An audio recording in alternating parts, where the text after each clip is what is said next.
Okay, great. So here we are with regards to, we've got three documents. What I'm going to do is obviously start you off with a bit of an introduction on this unit, and then we will discuss just very briefly, put into perspective, what is the assignment required for this unit. And then obviously we'll go into the discussion of the first learning outcome. Now, obviously this is a refreshed version of the qualifications of some of the bits in terms of specifically the assignments have changed, specifically I think the scenario, but more or less most of the content of the qualification remains same. So the unit that we are looking at is Strategic Human Resource Management. This is Unit 13 in the course handbook. This is 15 credits, and obviously it's a graded qualification, so we have the unit as graded as well, so pass, merit, and distinction.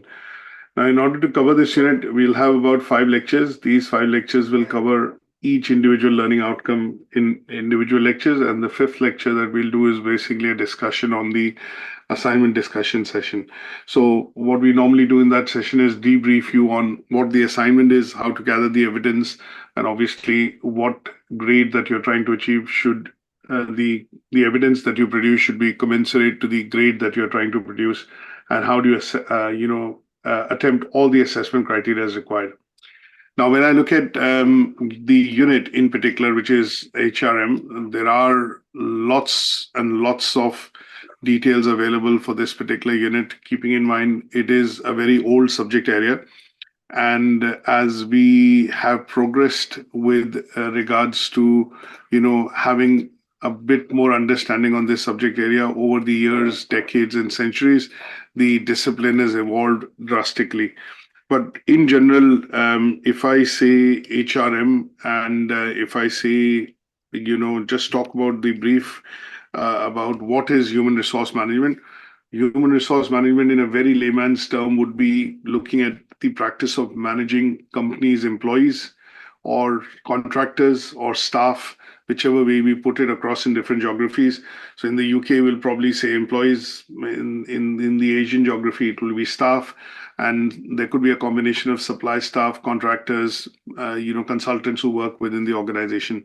So any activity which is basically encompassing the, I would say the various types of activities which a person managing this department has to carry out within the organization, which is either to look at training employees, recruiting employees, performance appraisals, looking at feedback, union action, anything to do with balloting, or, for example, if sometimes organizations look at taking union action, and if any sort of balloting needs to be done, compliance with essentially legislation or regulation in that geography, looking after salaries and remuneration, and even looking after, when we look at the Department of Learning and Development, L&D as we call it, even in that particular part of it, we will look at programs and trainings that would be looking at retaining employees, motivating employees. And one of the 21st century aspects of this particular subject area, which is coming to the forefront, is what is called talent management. And these all activities, which are a part and parcel of how the person or a department manages the performance of the employees, the motivation of the employees, the training of the employees, the development of the employees, looking after things like recruitment and selection, compensation and benefits, or remuneration as we call it, would all be activities that we normally see happening within the HRM or HRM side of field. Now, if we talk about the evolution of HRM, this as a field, if I go into details of it, there will be a lot of things that we can discuss, but very briefly, if I have to put into context that how this field has evolved over the years, what we can see is that there are 4 major decades or 4 major, let's say, timelines in which we can put developments across.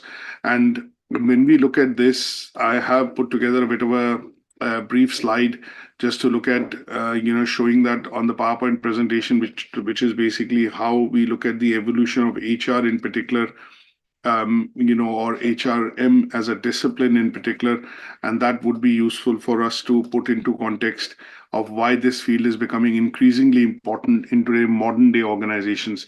So when we look at how this has happened over the years, if you look at or we look at the era of industrialization, at that point in time when people started to work in factories, you would generally see management or welfare side of things for employees started to creep into the organization, or at least some sort of the setup of organization. And this evolution continued further. So the role of the person managing employee staff, contractors or laborers, as we call it in some places as well, gradually continued to evolve. And over the years, what we have seen now is that this has become a very structured function within any organization. And any organization which is a professional setup, which is running for a number of years and is growing and is providing, say, products and services, then in those cases, what we generally see is that this particular department or somebody is there within the company or the organization managing this side of the function, which allows the organizations to work seamlessly with regards to getting productivity, efficiency, and output from their employees.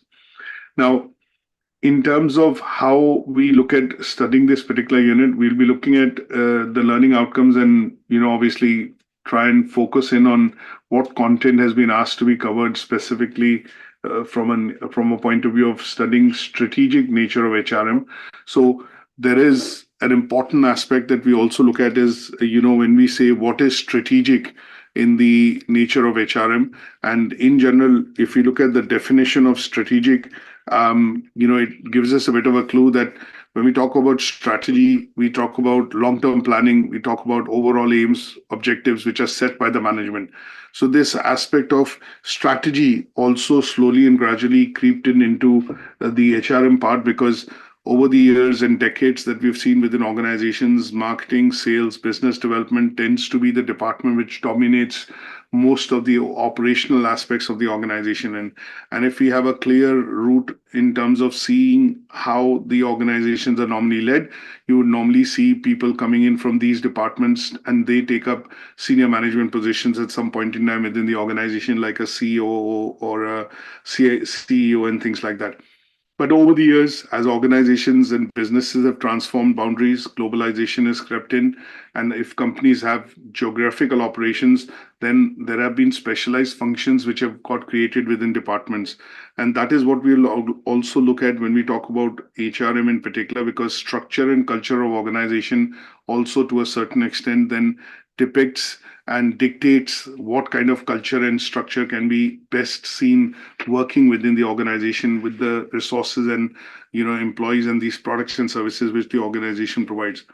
So this in the early 2000s, or maybe I would say late 70s, saw the growth of the specialized function of HRN coming in, and that was the strategic nature, which is to look at long-term planning of resources. Now we have different resources within the organization. You have financial, administrative, operational, human resources. So one of the resources, which is human resources, which can control all the other resources and effectively manage, dictate, and obviously direct, functions and responsibilities to be able to get output, was beginning to be realized that human resources are very important for the organization. And that is where we see the early beginnings of strategic nature of the HRM coming into play. In the early 90s, we see this function becoming a specialized function wherein long-term planning on employees and resources required for the employees to be able to work effectively started to come in. And that is where we see the role of CMO, Chief Marketing Officer, or in the case of HR, Chief HR Officer started to come into large global organizations. And when we look at the dot-com era, and in particular organizations or businesses after 2010, this is more or less a very specialized function wherein sometimes you call the person within the organization the chief HR or the chief mentor. And there are different titles which have come up, but their role remains the same, which is to look at how do they look at developing, sourcing, training, and retaining human resources within the organization so that people are ready to be able to take on positions, roles, responsibilities commensurate to how the organization is growing and what kind of growth prospects the organization is providing. So when we do talk about strategic and add the word strategic in front of the HRM, we are essentially looking at the relationship of how the person responsible within the organization is able to look at long-term goals, overall goals, and aims and objectives, which will help in the planning of human resources, and these resources would then be helping the organization achieve its long-term objectives. So the strategic part of it is to look at this moment, I would say, just keep in mind that this is to look at saying that, okay, if we have to plan for 2 years, 3 years, 5 years, 10 years, then at some stage, human resource planning needs to factor into account how they will retain the existing resources, how they will train the existing resources or staff employees within the organization to be able to take up more role and responsibility in the future. And in general, the role of planning linking into the management side of things to be helping the organization achieve the overall goals and objectives which the organization has set for long term would look into what is called the strategic planning or strategic side of HRM. Now, if I look at going into further details, the first learning outcome focuses on understanding the factors that affect human resource management. So here we would need to look at, in general, factors which could be internal and external to the organization, look at structure and culture of the organization, and how these factors actually affect the workings of the organization and the culture that the organization develops, and how human resources or people are able to work together to be able to achieve aims and objectives set by the management. So there are three assessment criteria that we'll be looking at. One is looking at analyzing the effect of culture and structure. The second one is financial resources. And the third, which is a merit criteria, talking about legislation. So here is where we'll focus primarily on the UK side of legislation in terms of laws, regulation, which are acts which have been introduced by the government, and as HR managers or people working within the HR field would need to be aware of things like working time directive, looking at the minimum wage, looking at Equalities and Diversities Act, Data Protection Act, and a lot of other acts which come into play, things like Maternity Paternity Act, annual leave and appraisals and things like that. So we will go into some part of it to cover, learning outcome one, to understand the key legislative part of what we need to be aware of if you're working as an HR manager. The second learning outcome, which is going to be tomorrow, will focus on, understanding the role of human resources and how do they contribute in achieving the planning which the management does from a long-term point of view within the organization. Again, there are three criteria there. We'll go into details tomorrow.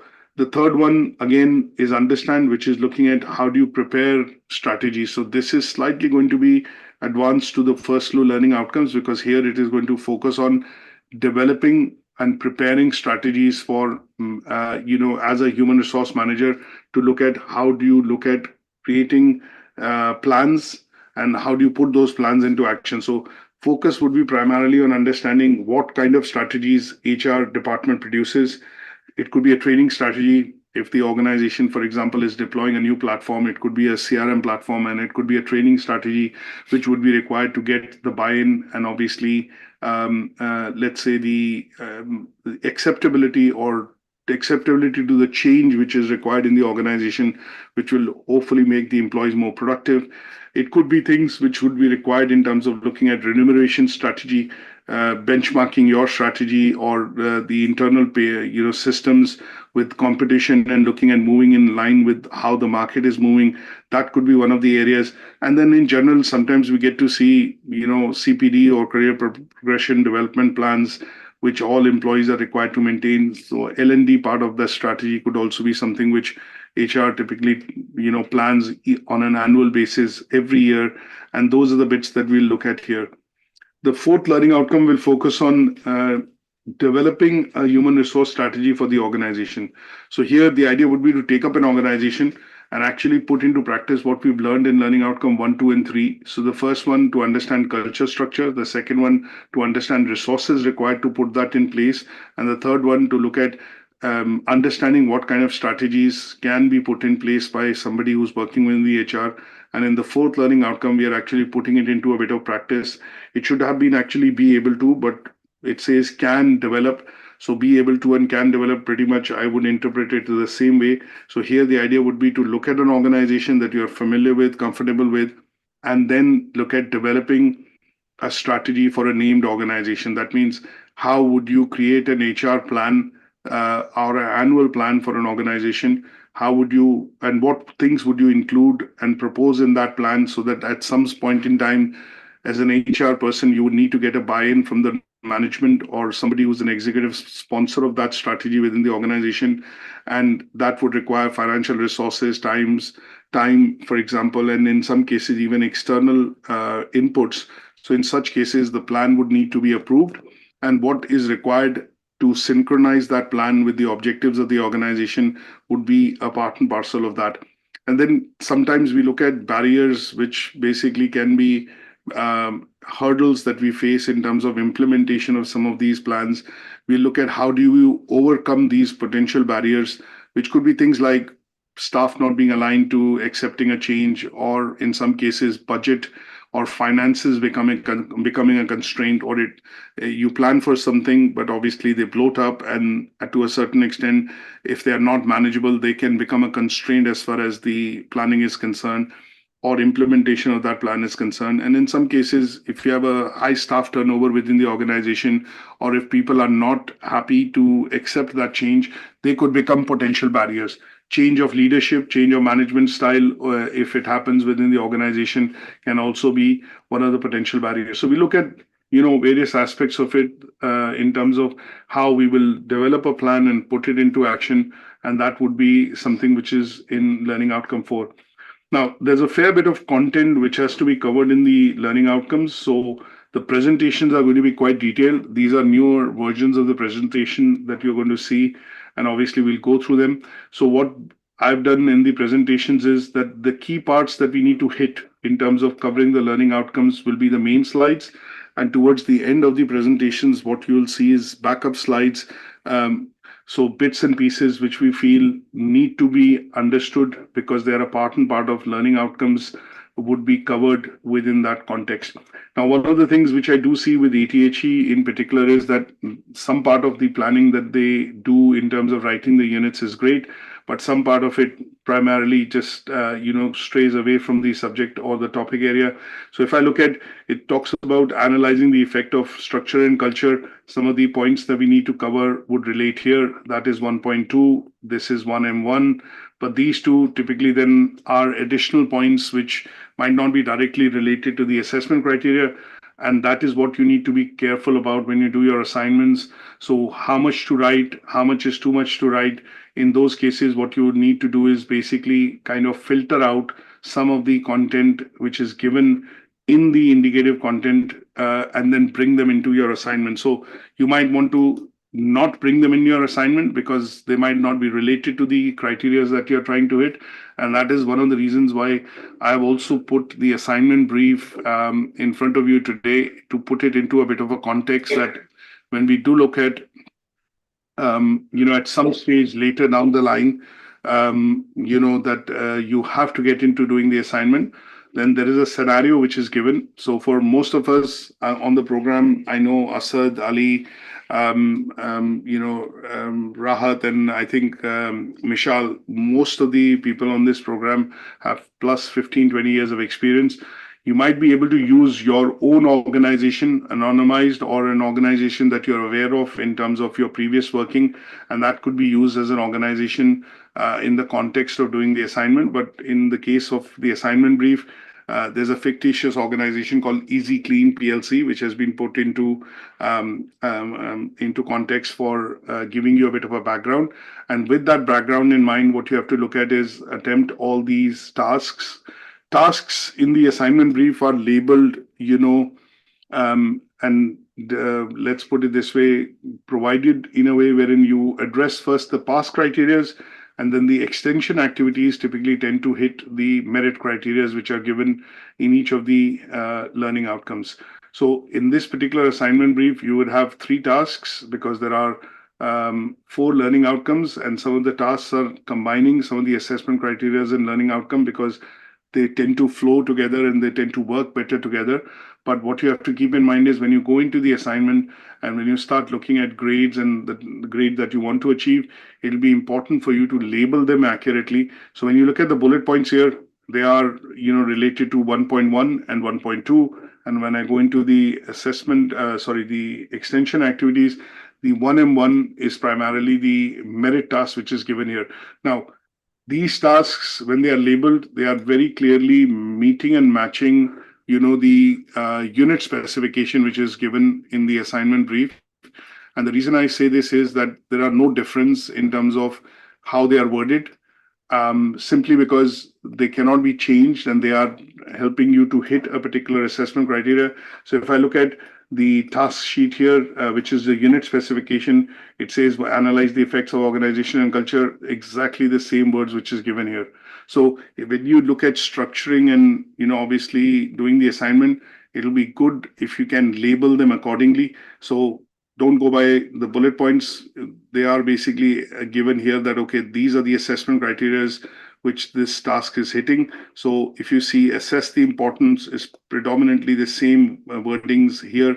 And when you look at the merit task, obviously it's got muddled up slightly with the command verb, but it says you must include additional section which analyzes. So if you look at this part, it is exactly worded as the merit criteria here, and that is 1M1. So it is going to be important from a point of view of structuring and doing the assignment in a manner wherein these tasks are very clearly highlighted, and then you put the evidence in with regards to the meeting the criteria. Now, one of the other things that you will also look at is the idea here is in the assignment brief is not to replicate and repeat everything that you have learned, but the idea is to try and understand what knowledge and skills you have gained by reading this particular unit. So what you have to also do is pay attention to the type of output which is required to be evidenced to achieve this particular unit. So in some cases, I would generalize this, but not in some cases. In all cases, when you look at ATHE assignments, most of them will be consisting of, a PowerPoint presentation at some stage and a Word document. But the Word document can be worded as a discussion paper, an essay, or, a report. But in general, a discussion paper would mean that you are writing or creating this evidence as a Word document. And in some sections of the task, in order to break it up so that it doesn't become too monotonous, and also the idea is we are not asking you to write thousands and thousands of words, although it's a level 7 qualification. The idea would be to try and also help you build soft skills, because if I look at practical implications of studying HRM as a unit within an organization, you would be asked by your managers sometimes to create a minutes of the meeting, a presentation, for example, a training presentation or a handout, or in some cases, practical outputs which are required. So the idea of the assignment briefs are also to primarily look at helping you develop what kind of practical outputs are typically produced, with the study of this unit. So in most cases, we look at flowcharts, diagrams, policies, procedures. You look at presentations, training presentations, or discussion papers, which HR, newsletters, which HR produces. So those are the kind of outputs that you would get to see in relation to the units that you study. So when you study marketing, the outputs would change slightly, but more or less they would be a combination of a PowerPoint presentation and a Word document. But the output that you produce is where you would put your creativity in terms of highlighting some of the soft skills that you're gaining by studying the qualification and actually meeting or making the evidence very closely meeting the type of criteria which we normally use practically in organizations. So the task 2 here is producing a presentation with accompanying notes, and accompanying notes can be put under the slides as speaker notes, which obviously when you submit can be given here. The beauty of this tends to be sometimes, if I put it this way, from a student's perspective, is that I don't need to paraphrase and I can copy and paste straight away, because the presentations might not be scanned, for plagiarism. And you can write notes which you feel, are either paraphrased or taken from some source, but they would essentially be highlighting and explaining the slides to a certain extent. So it can go both ways, but generally the idea would be to try and look at going through the assignment brief once by reading it thoroughly, and then also understanding what kind of evidence it is asking you to produce. So task 1 and task 3 are generally Word documents, and task 2 is a PowerPoint presentation here. So when you do submit your assignments, making sure that you're producing the outputs in the form they're requested, also mentioning the grade, and then obviously labeling your tasks and structuring the assignment in such a way that's easy to assess. Don't omit the command verbs, because at the end of the day, how much you write and how much is too much or too less to write would actually be dependent on the command verbs. So when I do the assignments, I would copy this task as it is and put it into the Word document and then start answering it, which would make it easier for you to achieve that assignment and obviously the tasks in the first instance itself. We'll go into more details of this in the assignment discussion session, but very briefly putting this into a bit of context, that we have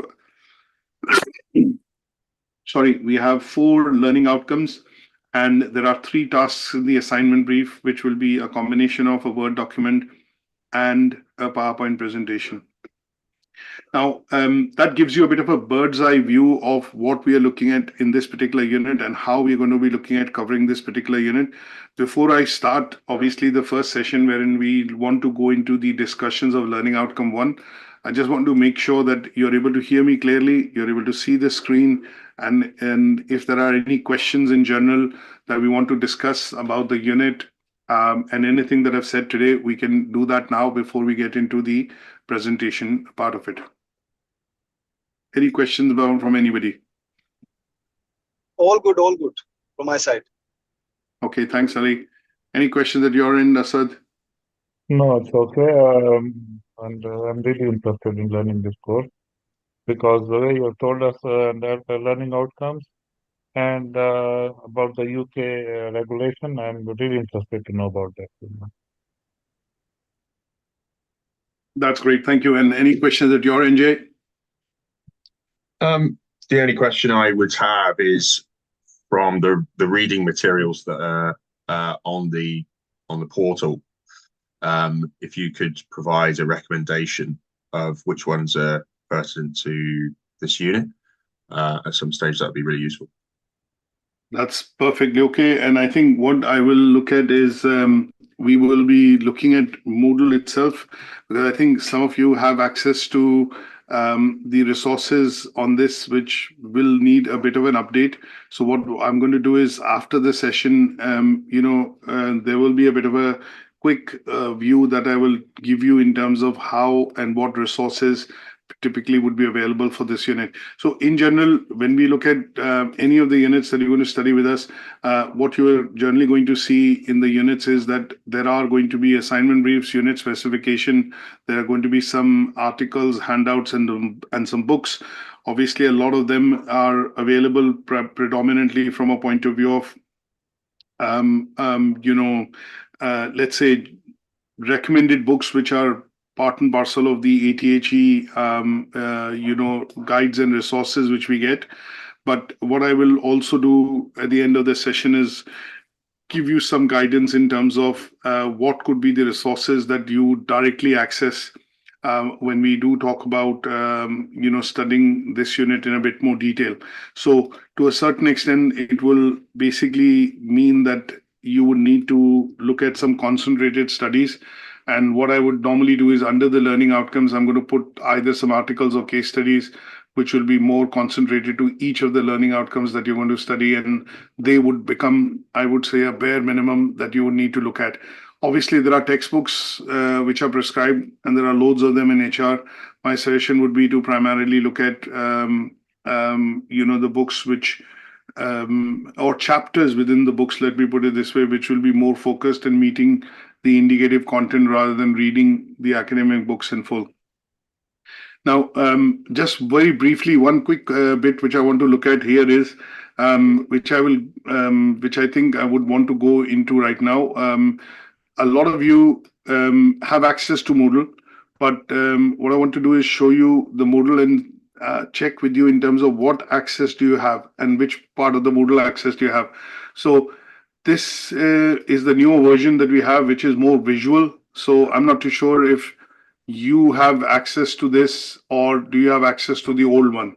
So this is the old version of the Moodle, which is predominantly having some banners and other bits, and that's the new version. So let me go one by one and quickly check, because I can see obviously who's enrolled where, but I just want to make sure that you guys have the right access to the program in the Moodle.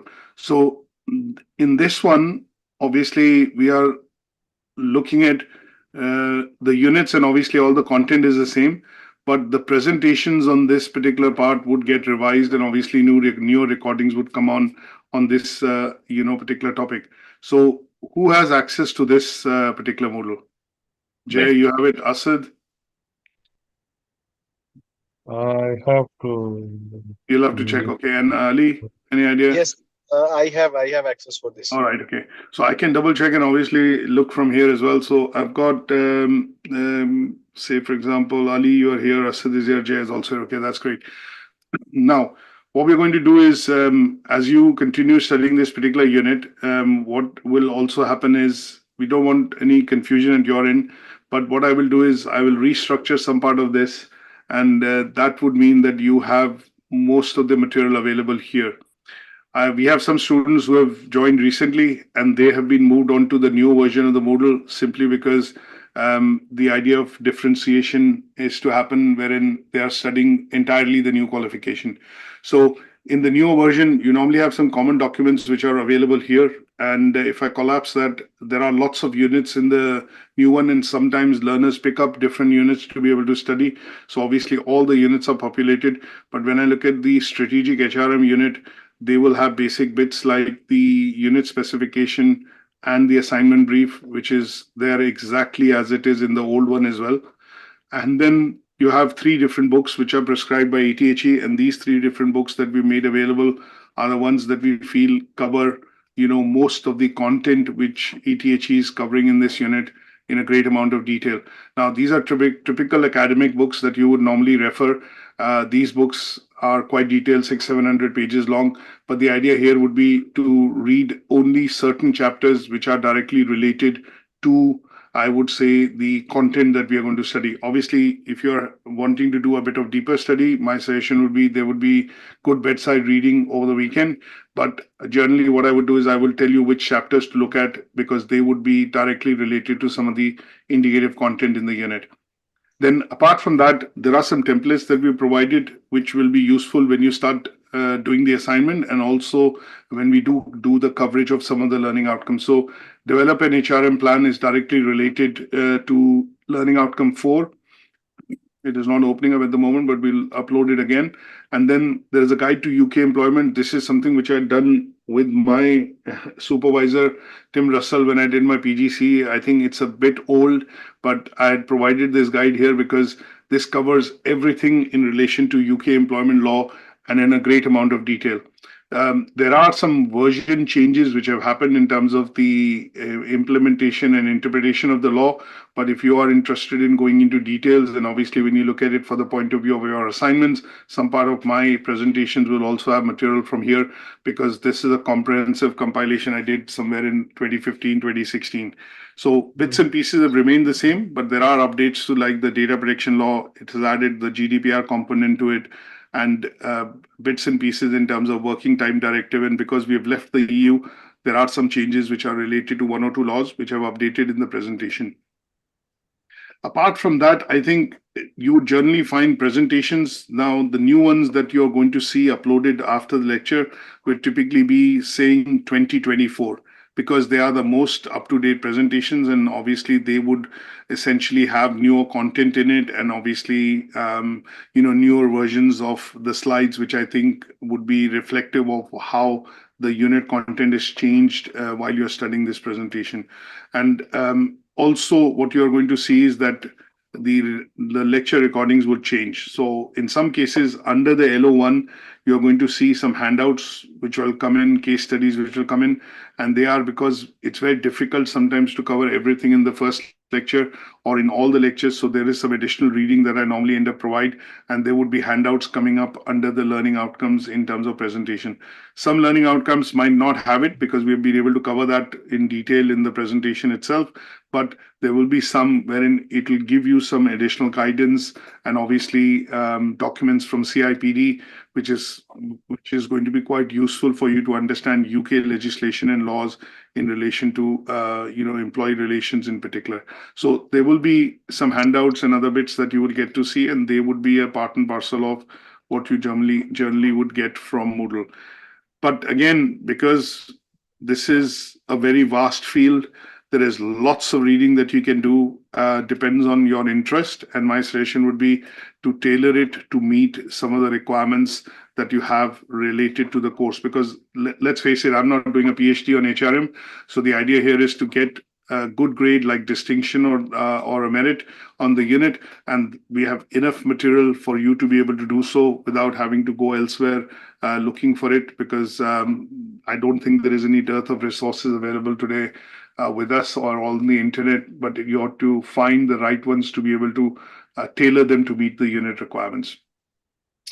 So that's great. Thank you for these questions. And let's get on, with the learning outcome 1 in particular.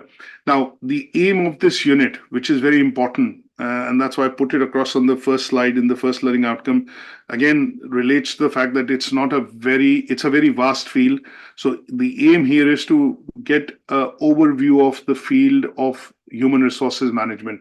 You want to acquire some basic knowledge, and you want to acquire some basic understanding of what human resources department does within an organization. How do they contribute to the overall strategy of the organization, and what is the key role of HR within the organization? When you look at, if I look at UK Versity, we are a small organization. We're classed as not a micro business, but as a small business. And when you look at the employee segmentation, 0 to 10 in the UK is micro business, 11 to 200 or 11 to 50 is small business. If you look at 51 to 250, you are a small medium enterprise, and anything over 251 employees up to thousands would be a PLC or a limited organization or a corporation. So in such cases, when you look at from a perspective of where do you work, how are you working, in what size of the organization you're working, your context of understanding the role of HRM and the contribution it makes towards the smooth running of the operations of the organization is what you need to understand with this particular unit. Now, there are some contents in this learning outcome which will focus on structure and culture, because that helps to evolve the type of organization or the perceived. Let me put it this way. When you look at the culture and the structure of the organization, it gives you a perception of what kind of organization this is. So we will be looking at different structures and culture models, some of the theories, to understand the aspects of how the organization, sometimes we say the organization's personality is this, is because the leadership and the management style and the structure and the culture of the organization depicts that. So that is what we are going to get into in first part. Then we look at what are the resources required to be able to make this department work within the organization, how they essentially contribute to helping us run the day-to-day operations within the organization, specifically employees. And the last part is the legislation part, to understand the regulations which most of HR managers would need to be aware of. They need to adhere to it and need to make sure that they are able to seamlessly understand the implications of not following that legislation, which could lead to things like the organization landing up in court, or, for example, in certain case, libel suits from employees. And those bits need to be a part and parcel of the HR handbook or the employee handbook, which the HR produces. And that would be the legislation part of it. Now, as I mentioned a number of times earlier, it's a vast field, but this slide gives you a bit of an idea in terms of how the evolution of HR essentially has happened over the years and decades. And this function has increasingly become important after the 90s, when we see modernization, industrialization, globalization happening in most parts of the economies in most countries. And that is where retaining talent, training talent, looking at compensation and remuneration, and then training and development of it to ensure that people who are recruited are working within the organization, are able to give the output which is required for productivity and efficiency. The HR department's role has become drastically important in all modern day organizations.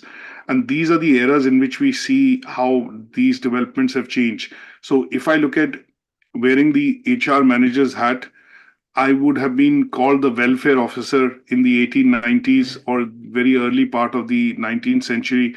That became a term or a title synonymous with labor manager because there were lots and lots of employees. There were lots and lots of industrialization which is happening, and a large amount of labor force was actually working within factories after World War One and Two, and rebuilding exercises started. So when we look at large factories, people started to work in factories. That became the staple employment opportunity for most youth and able persons after the world wars. And essentially in those cases, people recruited to manage people working within the factories were essentially termed as labor managers. So their role was essentially to manage and make sure that there is enough people, enough bums on seat, as we sometimes use in call centers, that there were enough people available to be able to work within those factories and then in the shifts to produce the output. And that is why the term labor manager became synonymous. Now, after the era of world wars and when rebuilding started, one of the terms which started to come across was personnel management. And the reason why personal management started to come in is because there were specialist roles which started to come up within the organization, and different kind of talent, people with different skills, knowledge were required to work within those functions.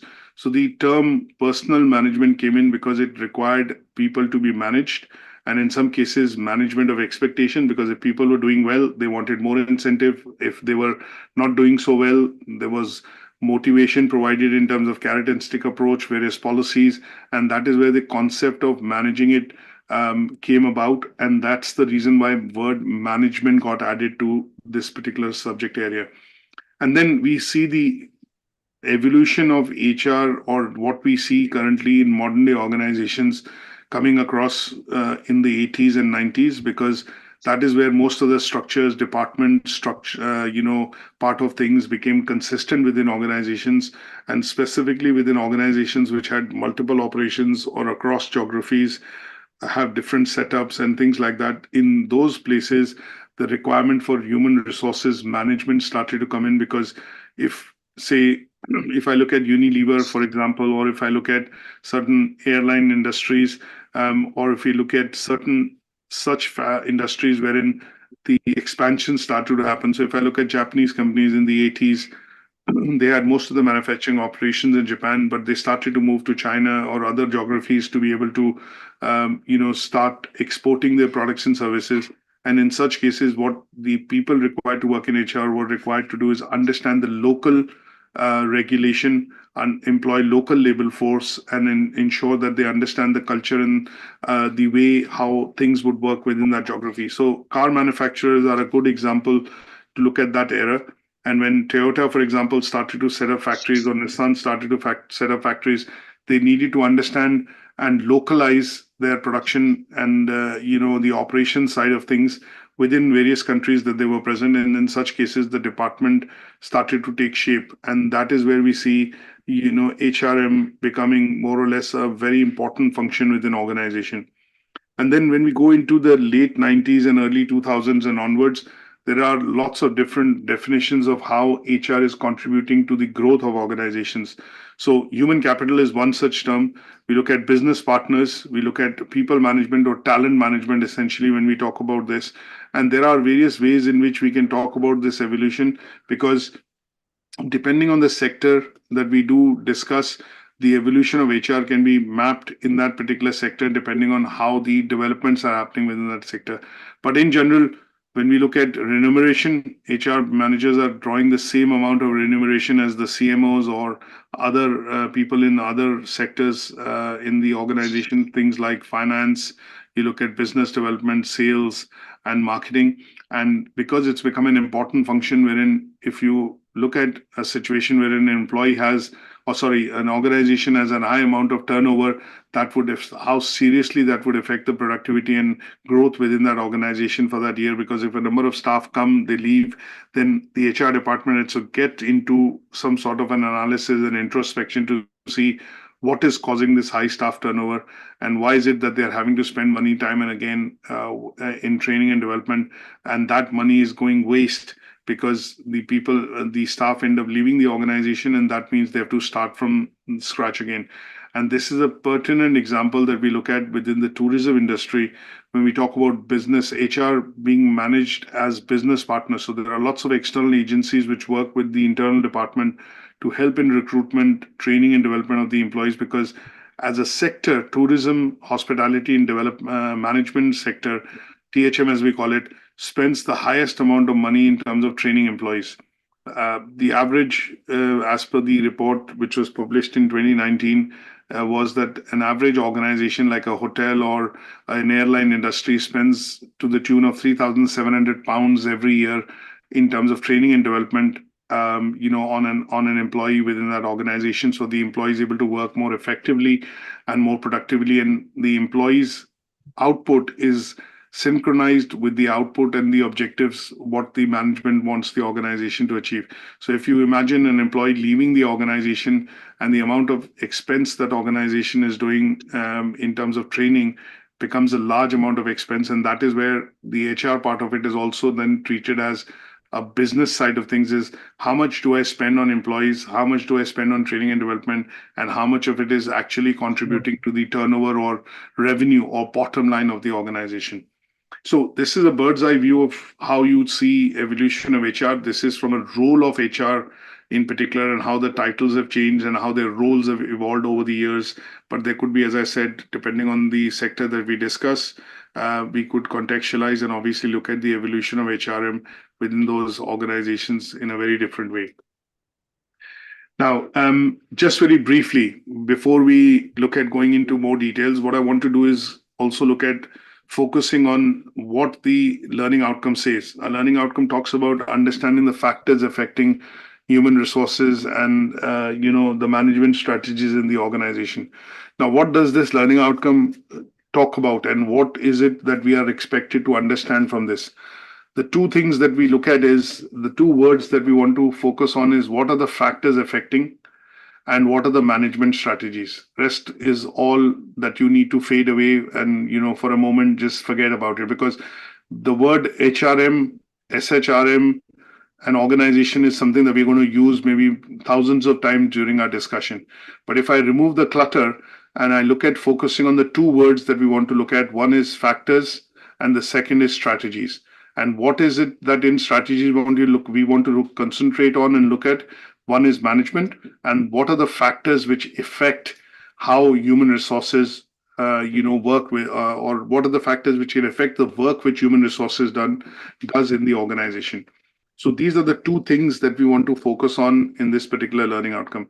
So in order to understand how the strategy can be affected, what we need to do is understand how the organization gets affected by various types of factors, whether it's internal or external, and how they help in shaping up what kind of reaction the management does or what kind of decisions the management takes within the organization.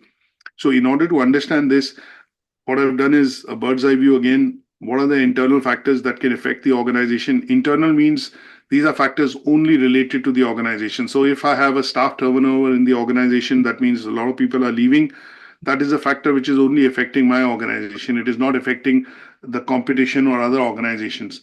So anything which is internal, which is within the control of the organization and the management, would be termed as an internal factor. So things like what kind of culture comes in, or you help set the culture and the expectations within the organization. What is the kind of structure? Structure would mean, do you have a hierarchical structure? Do you have a functional structure? Do you have say, for example, a tall structure? Do you have a flat structure? Do you have a matrix structure? There are lots of different types of structures. So depending on the number of employees and the size of the organization and the scale of the operation of the organization, different structures can be formed, and they would be created in order to facilitate operational efficiency within the organization. And again, this would be internal to the organization.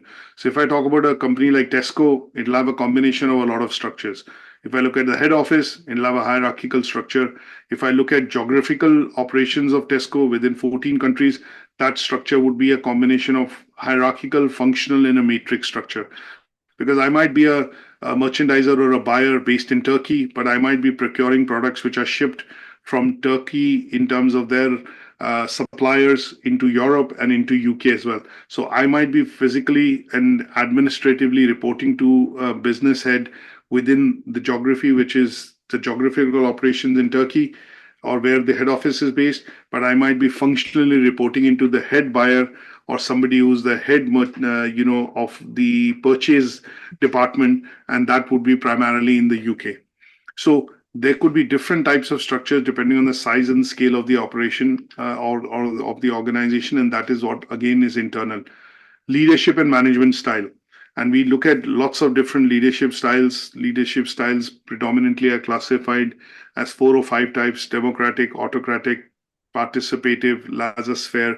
And those styles and styles of how people at the top of the organization manage this, the organization also affects how the strategies shape in the organization. Then we look at employee skills and competencies. Obviously, if an organization has very skilled employees, people who are more highly motivated and passionate, you would generally see the organization doing well. And again, that is down to the HR department to be able to recruit people which have the right skills and competencies to fill those roles.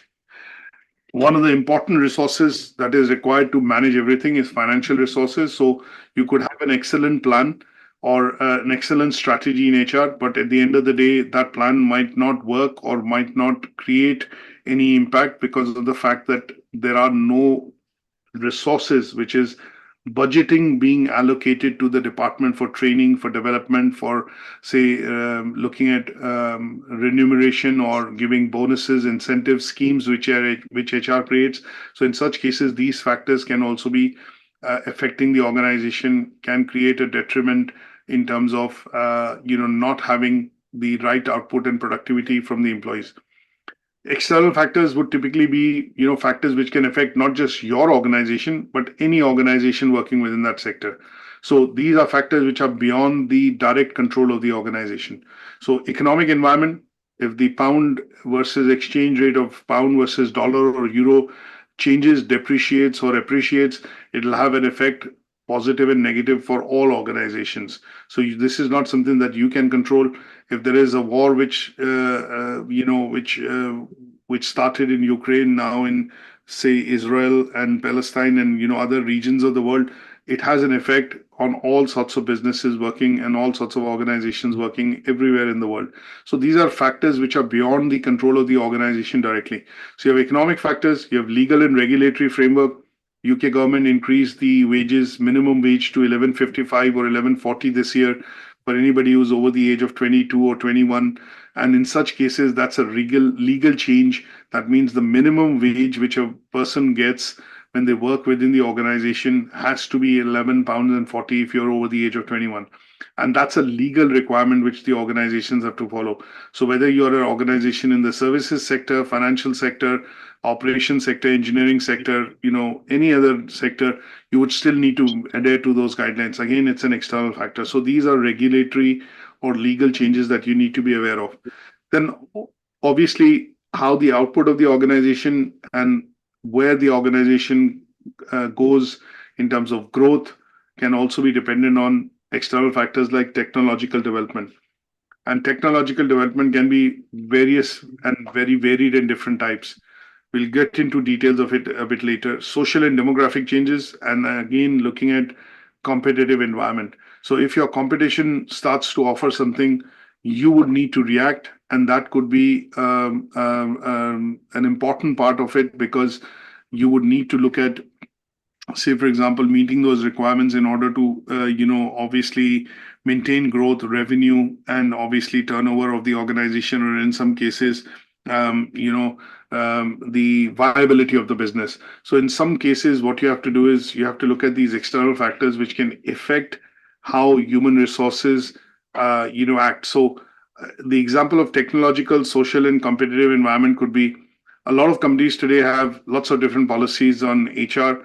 One of the best ways of managing that is through an app. And there are lots of companies which are now providing some of these apps, and you have some part of this as externally managed, and that's a technological development. So if you want to look at how many holidays you have left in this year, or if you want to look at, say, for example, what are the national holidays or events which you are going to or trainings that you're going to, there could be a centralized calendar, and some of large organizations would implement that through the intranet or through an app, and that would be a technological development. Now that would be seen as something which an organization is differentiating against what the competition is offering, and that could be something which other organizations might also need to follow suit and adapt, because that would mean that at some stage when employees look at working within the organization, they consider these aspects of it. Competitive environment, a simple example in this case would be looking at remuneration strategies or salaries. So if you are out looking into the market, and HR would be looking at doing planning for the next year, they would look at benchmarking salaries or remuneration or incentives, which are vis-a-vis what the competition is offering. So if your parts of it are lower than what the benchmarks are in the market, then you would not be able to attract the best talent. And that would be a factor which could affect you externally, because you would generally see your competition taking up the best possible employees, or recruiting the best possible staff, which will have more skills and competencies. And as a result, their business and operational model will be improved. So in general, as an overarching message that we want to look at in the first learning outcome, is what we want to do is understand the factors which affect human resources, and what kind of strategies these factors would help develop within the organization is what we need to understand by studying these assessment criteria in the first learning outcome. Any questions on this so far?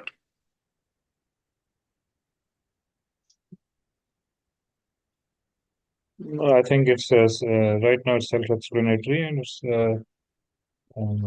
something these factors we need to keep in mind now for the whole chapter. Sure. Good stuff. So let's look at the first assessment criteria that we want to go into today, which is looking at, analyzing the effect of structure and culture within the organization. Now, one of the things that we want to look at is that when you have a company which is a small company or a small organization or a medium organization or a large organization, one of the key things that we look at within that is primarily the structure of the organization. And when we look at the structure of the organization, is to understand what would be the best possible structure, of the organization, which would basically help the operations and the day-to-day responsibilities being able to run within that organization. So when we do talk about the structure of the organization, it becomes important because this helps the HR form roles and responsibilities or key job descriptions. I would say job description and the key roles and responsibilities which employees take up within that particular role. And in order to understand where your job starts, where your job ends, how do you complete the job, and when you complete, who do you report to, who do you manage, and what kind of beliefs and values are there in the organization are a part and parcel of when we understand culture and structure of the organization. Now, it is quite important to understand the various types of structures, and obviously various types of structures which can be employed within the organization or we see working within the organization, because it helps to form the culture of the organization. So when we want to look at the structure, there are various types of structures that can be seen within the organization. Now, there were essentially 4 basic types of structures, but over the years, as the organization have grown, globalization has happened, and the number of employees working in the organization has exceeded certain numbers. There have been a combination of structural, let me put it this way, there are a combination of structures which are also employed to be able to better manage the organization and its resources. So we see the 4 fundamental structures, which are basically hierarchical, flat, functional, and what we call matrix structure.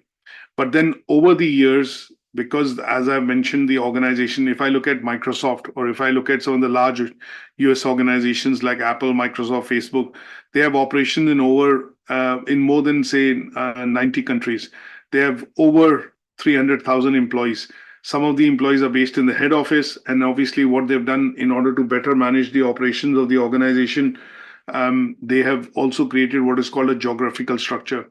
If I look at organizations like JCB or Tesco, or if I look at organizations, within the UK, which are large multinational corporations, Marks and Spencer, and they have operations across various countries, you would generally see that within the UK itself, they will have some combination of structures to run the organization, and there these structures would be effectively helping the management in the HR to run the operations smoothly. To give you an example and put this into context, and I'll show you some pictures to be able to understand what these structures are.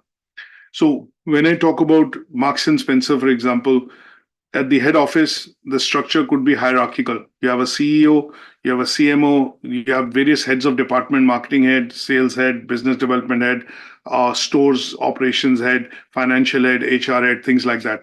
And underneath that, you'll have various structures which will primarily be related to some sort of further employees working under the let's say the chief marketing officer or the vice president marketing, or whatever we call it. So in some cases, that these structures essentially would be, say, hierarchical. So when I say hierarchical, you have the head of the organization, then the department heads, and underneath that you have their smaller departments and functions which people work into. Now, this structure would work within the head office of Marks and Spencer, because Marks and Spencer could be broken down into the CEO would be Marks and Spencer Food, Marks and Spencer Clothes, Marks and Spencer Bank, Marks and Spencer Retail Operations. There could be many operations. And underneath that, you will see small replicas of other organizations. So here you would have, the VP Marketing, VP Retail Operations, VP Stores, VP Finance, VP. And then they would go into smaller organizations because they would be called as what are called SBUs, Strategic Business Units. SPUs form up the organization, and then the organization setup you see which is headed by an SVP or a vice president or a director, and that person would report into the chief executive officer of the organization. Now, this kind of a structure, when you follow hierarchy, that means you are reporting into somebody senior to you and then reporting into somebody senior to you, would be a hierarchical structure. So that would mean there's a chain of command essentially present. And in such cases, you would see a hierarchical structure. Now, when I go into Marks and Spencer stores, for example, there could still be a hierarchical structure in the store, because there would be a general manager for the store. He would be looking at overseeing all the operations, but the general manager would have assistant managers or managers, somebody who's looking after tills, somebody who's looking after shelving, somebody who's looking after customer service, somebody who's looking after returns in the store, somebody who's looking after handling inquiries which are coming on the phone, or click and collect, things like that. So the same structure you would also see boiling down into a store in terms of chain of command as hierarchical. So general manager, then assistant manager, and then obviously colleagues, supervisors who are running the store. A general Marks and Spencer store or a Tesco store, if we consider, on an average has about 250 employees. So again, you would see a chain of command and a structure running in that store, which would help that store run effectively. Now, in some cases, this structure can also morph into what is called a functional structure. And the functional structure is a requirement because of the fact that the store operations might be more geared towards meeting a particular side of function of the organization. And in such cases, you would generally see specialized people working within a particular function. So when I look at marketing, now, obviously, stores would not drive their function of marketing, because it's all done by the head office. So in such cases, when I look at functional structure, what you're generally going to see is that we'll go into detailing of where and how the individual functions within the structure of the organization are actually performing. So here is where we will go into things like, I would say, if I bring in a functional structure, that is where if I say now, within Marks and Spencer and Tesco, we need to have marketing. And within marketing, there are different types of marketing. There's event marketing, there's online marketing, there's social media marketing, there is traditional marketing, over the line, or ATL as we call it, marketing, and below the line marketing. There could be catalog marketing, which it does. And because the size and scale of the operations of the organization is huge, Tesco has a turnover of over 92 billion pounds annually. And if I look at that as a structure and the scale and the number of employees working within the organization nearing about 500,000, you would generally see that marketing as a department would have, if not less, maybe thousands of employees. And in those employees, they would be working under various different departments within marketing, and that would become a functional structure. So in some cases, when you look at a functional structure, if I put another example across using an image, what you're going to see generally in the functional structure is this functional structure being detailed out to ensure if the marketing does not perform its operation in terms of making sure that it is able to it is able to build the brand, build a recall, and get customers into the store. It will be very difficult for the stores to be able to service customers. If there are no inquiries, if there are no footfalls and no customers coming in, then in such cases, that function would essentially be seen as a very contributory function to the overall turnover of the organization. Similarly, when we go into a functional structure, we look at the functional structure of HR. And within HR, in such a large organization, you generally see training, development, the HR side of things, which is to do with labor laws and policies, looking at unions and ACAS action, looking at remuneration, looking at compensation and remuneration, which is one such person department or one such function managed by a person. And then you look at incentives and schemes and other bits which are provided to employees for their benefit and motivation. And last but not the least, you would also see recruitment and selection being an important function. So when I look at classifying various roles within a department into functions, you would see a functional structure. A flat structure is something that you would see wherein essentially what will happen is that the organization would have what is called direct access to the decision maker.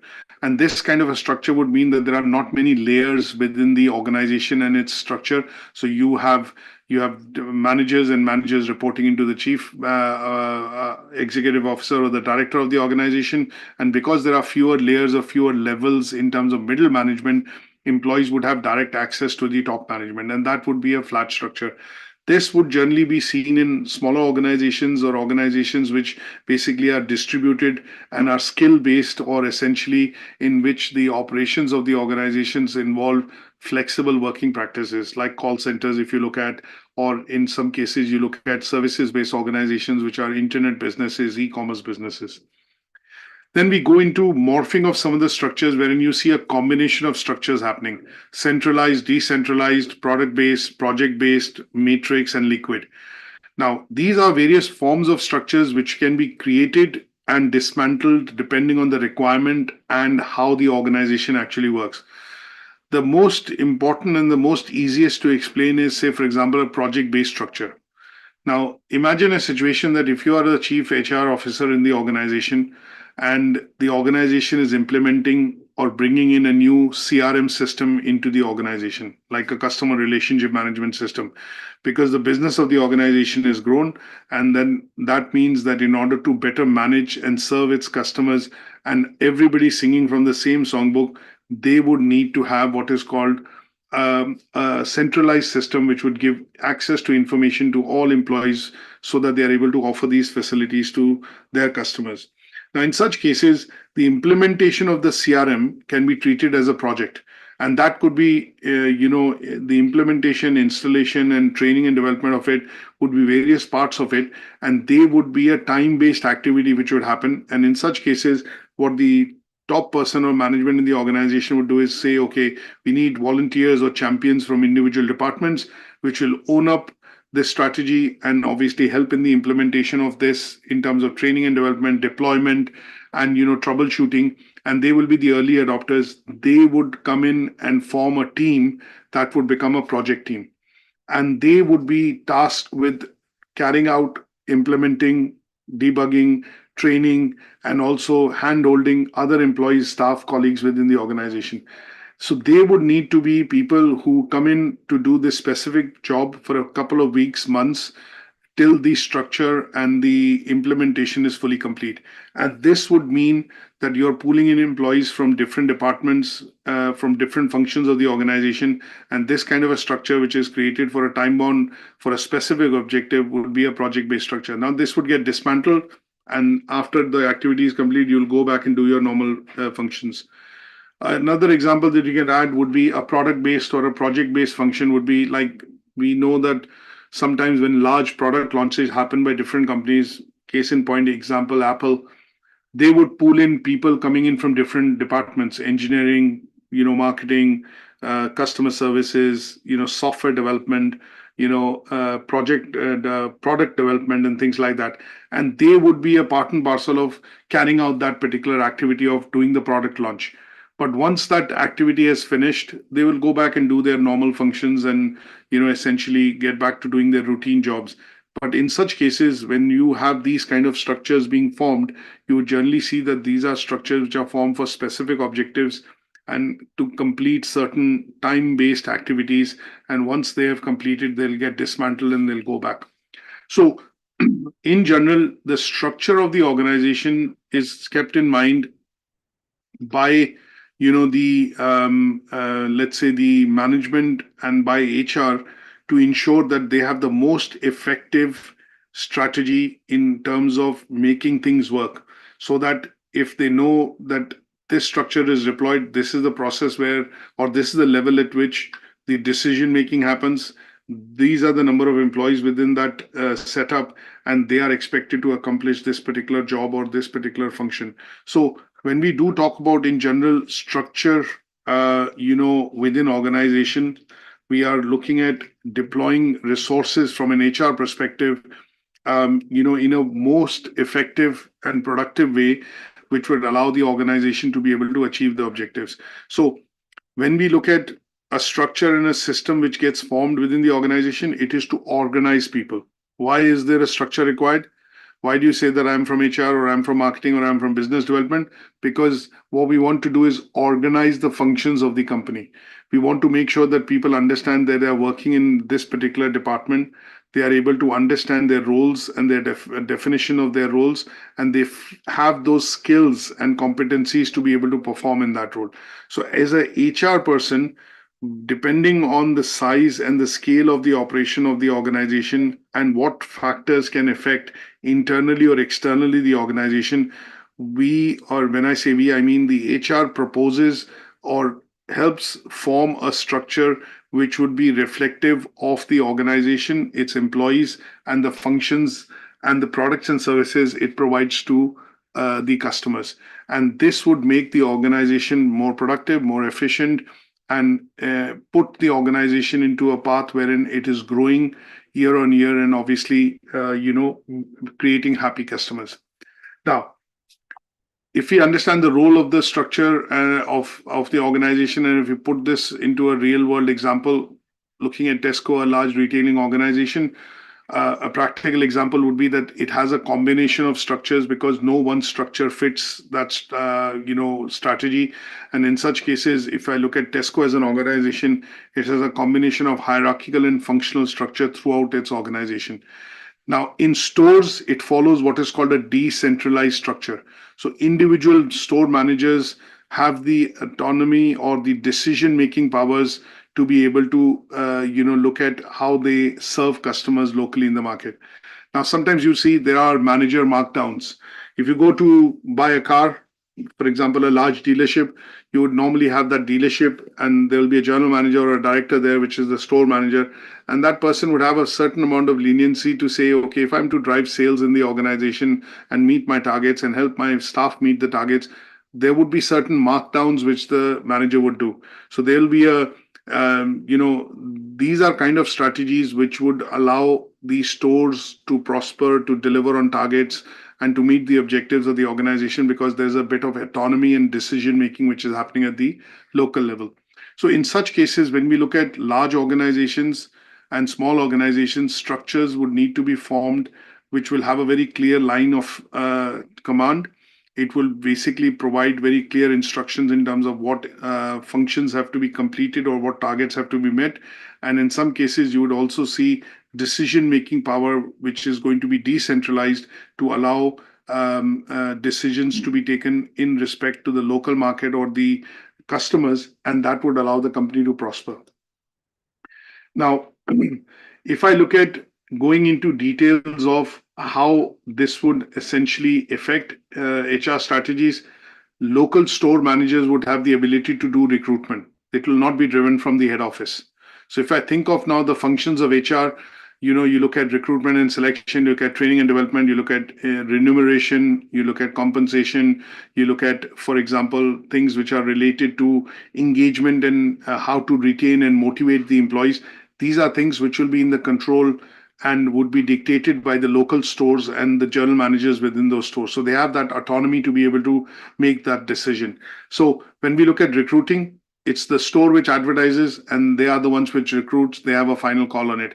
That is, head office would prescribe and give the description of the role, the pay scale of the role, the minimum requirements that the person needs to meet, and what are the legal implications when they recruit they have to comply with, so that they do not take somebody on who does not have the right to work in the UK, or does not take on somebody, the store manager does not take on somebody which is under the age of 21, or if they have any sort of criminal convictions and other bits. So those are things which the head office would dictate, but most of the other decision making in terms of recruitment would primarily happen from the local stores. Similarly, when you look at training and development, the store managers put different people in terms of different types of training, shadowing experienced employees, or in some cases holding local training events within the store, debriefings which happen early in the morning or later in the evenings to say these were the good things which happened, these are the bad things or things we need to improve on, this is the best practice as prescribed by the head office. So those are kind of training and development programs which typically tend to happen locally within stores, which are driven by stores for the employees or staff which is working there. And then to a certain extent, you would generally see that in the sales side of things, customer side, service side of things, the store managers normally have the incentive of the day, the employee of the week, the employee of the month. And these are small awards, motivational strategies which the store managers create in order to drive competition amongst the various staff and to ensure that they're able to meet the targets that they need to hit for the store. One such clear target which you generally see, which store managers drive in terms of employee engagement and retention, because it motivates and it's directly related to financial incentives, is to look at reducing the amount of pilferage which happens from the stores. Customers go in, they'll open a can of Coke, drink it, leave it somewhere. Now, obviously, there is 24/7 CCTV and other bits, security is involved, but these kind of things lead to a lot of direct loss to these stores. So what store managers do is they create strategies or incentive schemes around that if we bring this to the knowledge of security, if we reduce pilferage, which is generally 1% of the store turnover annually, and it is a huge amount. If you look at an average Tesco store, it turns over anywhere between 3.5 to 5 million pounds a month. And these are smaller format stores. If I look at large format stores, the turnover is generally between 10 to 15 million pounds a month. So if you look at annually, if that 1% leads to pilferage, which is food being opened, left, things being opened and checked and left. And if they are perishable products, it's a large amount of their turnover. And that is where employee engagement strategies are employed by, the store managers, by offering incentives to employees to say, be more vigilant and be more, aware and bring this to the notice. And if you help reduce this, you get this incentive at the end of the day, like £50 for the employee of the day or, employee of the month, and you get some incentive or vouchers, or you get to do a free weekly shop for your family in that month. And those are kind of things which store managers are able to do because they follow what is called a decentralized structure within these stores, wherein the decision-making power is available at the manager's end. So a structure which is formed within the store and how it operates is very important and pivotal to the success of the organization. So that is why when HR steps in and when we look at how we need to look at job descriptions, where employees work, which department they work, what are their key skills and competencies, and what is the structure they follow, we need to be able to understand how we put this in place from an HR perspective, and that is why structure is very important. Is that okay? Any questions on this so far? All good. No, it's good. And regarding this, when we are empowering the employees at the store level, for example, so can we say it's an example of it's not an authority, right? It's more of a responsibility. It's more of a responsibility. It is basically decentralizing the decision-making matrix within the organization, because the person working locally at the store, if you look at Tesco as an operation, or Marks and Spencer, or any of the retails, they have more than 4,000 stores. And if you look at managing this centrally from a head office or a branch office or a regional office, it won't be possible. So in such cases, organizations have to look at the most optimum way to manage and allow people within these departments to be able to take decisions and take the right decisions, which can help in optimizing maybe the turnover in this case, or revenue. And those would be done if they follow what is called a decentralized structure. If it's a small organization, it could also mean empowerment. If it's a flat structure and you have, say, for example, if I give you a simple example of a smaller organization, which is like, say, for example, a plumbing business, and they have 5 or 6 branches within Manchester, a particular company, but each branch is manned by 3 or 4 plumbers. So in such cases, a decentralized structure would mean that the people would have the empowerment to be able to make decisions when they sell products or offer services to customers, because they would best understand that requirement and when they are dealing with customers. So it could also mean that it is best to look at decentralized, because of the fact that it is to do with empowerment to the employees, decision-making power being given to them to be able to make the right decisions so that business happens, they don't lose business. So there could be various interpretations of it, but the decentralized structure part of it then generally tends to work because there is a chain of command, but that is localized to that particular location or that particular operation of that store.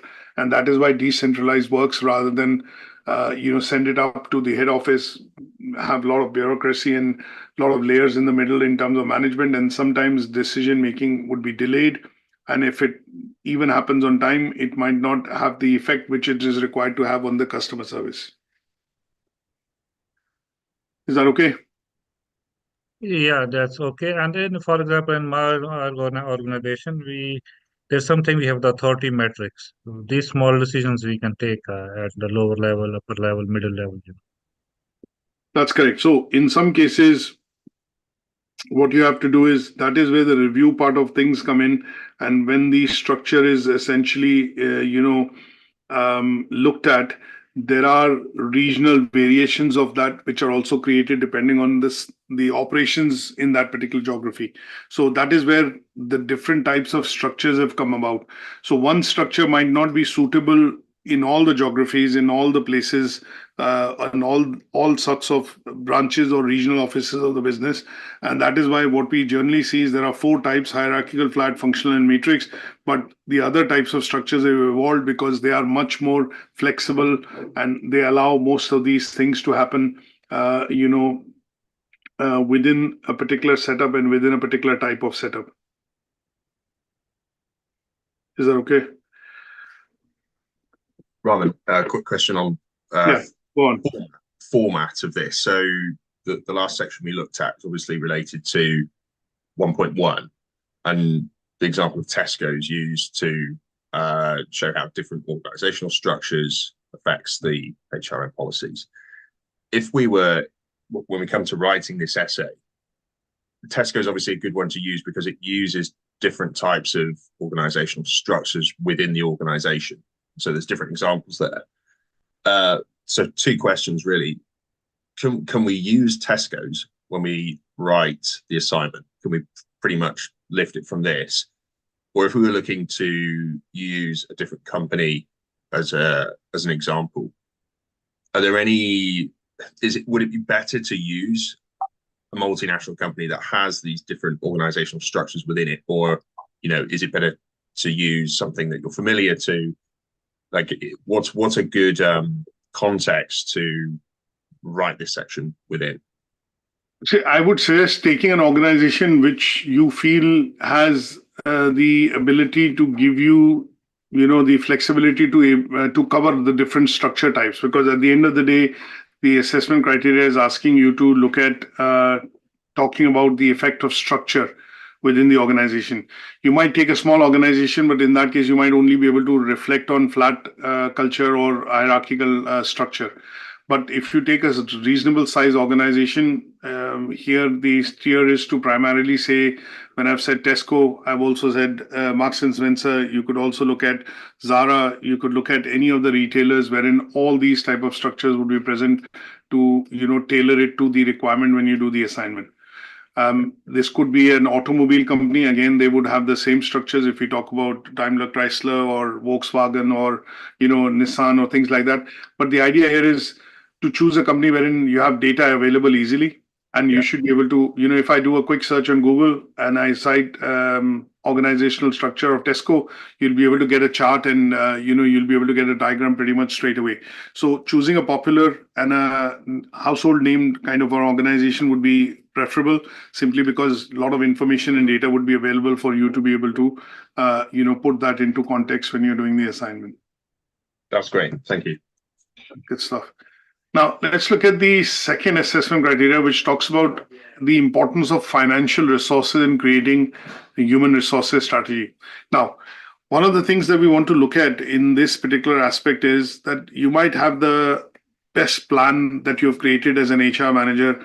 You might have the buy-in from the management, and the organization might be the best organization in the world in terms of being employee-friendly, staff-friendly, things like that.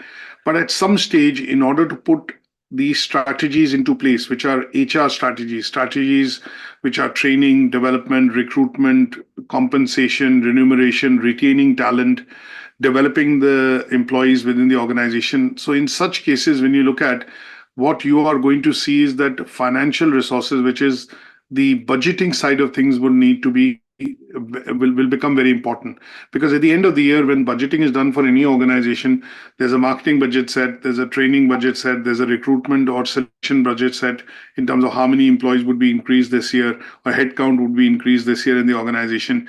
You would have budgets for capital expenditure, basis which you would also look at if the finances are available, then some of these strategies or let's say activities which the HR department is planning will actually come to fruition. They will go into context of actually being able to put them into practice.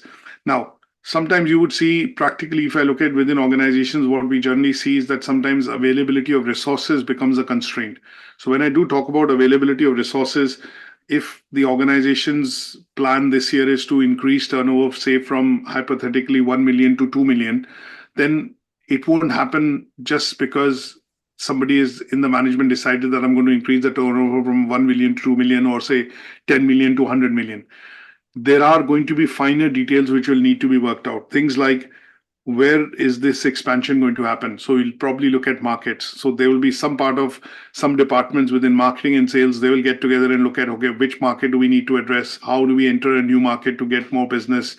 You look at buying and purchase. Procurement would get into action to say, can we reduce expenses and bring cheaper products in? Product engineering would go in, for example, to say, can we introduce new products and services which would give us access to newer markets? Now, this tends to be a part of long-term planning which happens within the organization. Similarly, from an HR perspective, if this target has been set and a debrief has happened with the top management, the chief HR officer, the chief marketing officer, the chief financial officer, and things like that, at some stage they will need to debrief and deconstruct this plan to be able to work and explain to their departments that this is how it will work. Now, in order to make that plan work, finances side of things would also be looked at. So what is the increase in salaries which will happen this year? What is the raise that you're going to give to employees? How many new employees are to be recruited to undertake that particular additional revenue target? What are the training requirements if we are going to sell new products or services, and what they would be needing in terms of skills and competencies from employees to be able to get into that area? So in such cases, finances would need to be done. That means budgeting and some sort of financial planning would need to be done even for the HR side of things. So if there are headcounts to be increased, then the HR manager would need to come up with a plan saying that, okay, we need 3 sales managers, 2 assistant managers, or 3 people in the administration. This is the package that we need per employee, per person that we need to attract. This is the market benchmark, and this is the cost of recruitment, selection, and all that. Now, that would be coming together as a bit of a plan, and that would essentially relate to what are called the financial resources required to look at a human resource strategy or a HR strategy. Now, in such cases, what are the various parts of strategies and factors which can affect this? One is you're finding it difficult to find the right staff for the employees within the organization. That means one, and as an HR person, you would look at internally advertising the vacancy so that if people who have been working within the organization for long can look at a role transformation or a job rotation, as we call it, and you'd be able to fill some internal vacancies or get internally employees to fill up some vacancies within the organization. Now, if that does not happen, that would normally happen in a large organization, but in a small organization, they would need to look at immediately getting into recruitment from outside, get in touch with agencies, get into recruitment, get the recruitment advert going, create the job specs, and then look at the budgeting which has been done for that particular role and try and get an employee or interview selection done within that particular budget which has been set. So sometimes you are up against constraints. You can't find the right set of employees with the experience that you need to be able to get. If you get the employees with the skill set and competencies and experience, they are asking for more salary. And in such cases, you are having to take these decisions to discuss whether instead of 3 people, can I only recruit 2 with the right skill and competencies and give them the right compensation and take that risk? Or should I go back to the management and say, okay, I need this budget to be extended because, and then you give a reason or you give out evidences to say, this is what the competition is offering, this is what the requirements is, this is what we've looked at so far and shortlisted, and then you negotiate with your manager to increase the budget.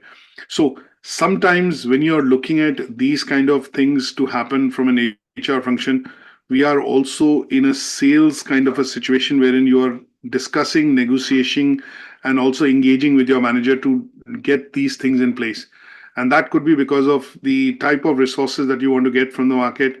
There could be skill shortages, or you have a certain need, but there's a certain requirement in terms of compensation, and you need to meet that to be able to get the best employee.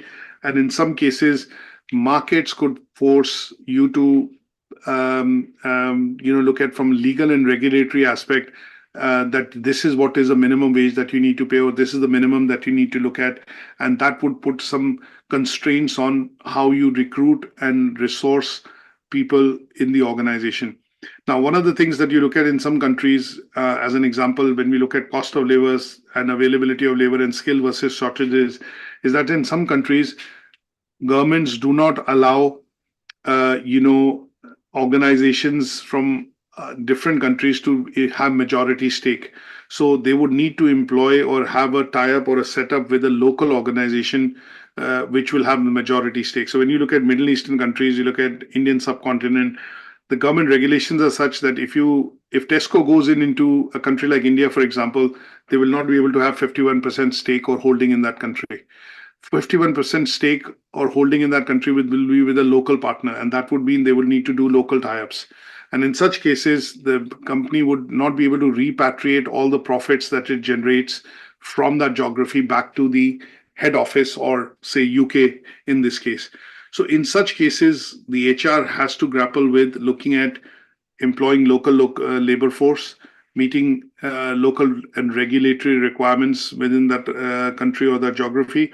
And last but not the least, also looking at meeting the minimum wage or minimum requirements which have been set by the government when they hire people in that location. So that is where financial resources become important. Financial side of planning, which HR has to do, also becomes important. And without those resources being in place, you won't be able to get the top-notch talent or employees or meet the requirements to be able to get people recruited and start to work within the organization. So this is something that is what we need to understand when we talk about financial resources, which would be useful and important for creation of a right human resources strategy within the organization. Now, there could be lots of other factors, which would be factors like minimum wage, productivity, nature of workforce, things like in some locations, in some geographies, flexible working, for example, in Japan is now being implemented in a very big way. So a lot of employees, large organizations have been mandated to trial out a 4-day week. So 5-day weeks are no longer there. So people are being asked, organizations are being asked to look at getting a 4-day squeezed week wherein employees work 4 days a week instead of 5 days. Now that's a major change for the HR side of things within, that particular geography. So a lot of large employers, which are multinationals, which are working within Japan and have offices within Japan, they will have to adapt to this strategy because it is becoming a government mandatory requirement that they are trying to implement this particular 4-day week within organizations. So Microsoft, for example, has become the first organization in Japan with their regional offices only asking people to work 4 days. Now, these kind of things require financial planning, because you're going to be looking at giving the same compensation, but you're expecting the amount of work to be done and squeezed within 4 days. That is the literal expectation, from the management. But how do you implement this within the HR context of it? This is something that would need to be threshed out by the HR and the person who's working in HR. And they will need to understand the government regulation. They will need to understand the employees' perspective and viewpoints and look at the organization and the objectives that have been set by the management for that geography. Now, in such cases, financial planning would be required. And then there are other various factors we can get into, things like seasonality. So if you look at agriculture, retail, tourism, there is seasonality in terms of how business runs or what kind of business. There are certain destinations which are in tourism. For example, if you look at Maldives, you look at Sardinia, you look at Sicily, Greece, Cyprus, Malta. These are destinations which have seasonal trends in terms of tourism. And here, most of the employment within the tourism sector tends to be, based around how the tourism activity happens within that region. And in such cases, policies and financial incentives, which salaries and bits have to be planned, the HR needs to look at deploying strategy, which would mean that, okay, you work 8 months in the year and you get paid for 12 months. But the 8 months that you're going to be paid is this, and then you have contractual salaries or part-time salaries or part-time work only for the balance part of the year. So those kind of things have to be looked at from a point of view of getting into financial side of things and financial planning side of things when we look at HR perspective. And this summary table that I've drawn up essentially looks at what are the various factors that the HR needs to look at. Why is it important to look at financial side of things, and what kind of an impact can it have on the overall strategy which the department develops within the organization? So if I just look at one last example, and if I look at recruitment and selection, every organization today wants to get the best talent to be able to come in and work within the organization. But sometimes to get the best talent with the number of years of experience, the skill set, you would also need to pay a certain amount of salaries. And those certain amount of salaries would also impact the bottom line of the company. So this is one such financial decision which HR has to take when they look at, okay, we need to increase the headcount by 10 this year, but are we able to logically increase it by 10? Or do we need to look at rationalizing it to say 5 because we need to get the best people in with the best salaries and motivation so that they are able to stick within the organization and they are able to bring the right competencies and skill set to be able to help the organization achieve objectives. And that is where the financial side of things become important. So even as HR managers, they also need to look at these kind of strategies, and they are going to be important for the purposes of helping to build a workforce which is going to be staying with the organization and helping and contributing to achieve the objectives of the organization. Is that okay? Any questions on this so far? Okay, just I will add one thing if you don't mind. Yes, go ahead. Like in this part of the region, there is nationalization of the jobs also. So the HR is also faced with the challenge to have a certain ratio of local employees. Yes, that is also one of the things which sometimes companies have to look at, specifically in the Middle East. And in some cases, the minimum set of employees that they need to have to follow a regulation or a legislation in the geography to say that you need to have minimum this many local employees, and these can be the expat or the number of employees which come in from the outside or from a different geography. And there could be restrictions which the government can place, what do you call, in the organization because of their policies, not on the organization, but within the structure that they create, to say that in order for you to be able to set up business, you need to be able to have these many local employees and these many foreign employees. And that could also be having, financial repercussions on the organization. There, if I look at some of the experience I have had, is when I look at Korean companies in particular, they have the concept of expats. So when they start a business in a particular geography, a number of expats would be there in terms of helping to set up the operation and set up the companies, let's say various departments. But over a point in time, what they then tend to do is rationalize and start employing more of local labor, which will allow them to get more expertise and more strength by employing local people to be able to run business operations, and the top management would remain, the expats.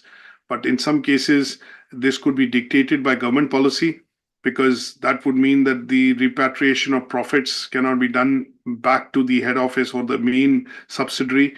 And in such cases, the legislation comes in wherein they say that the company, when they open operations, cannot have majority stake, or it will need to have a local partner in place. And that is also the case in the case of companies that are set up in the Middle East. Is that okay?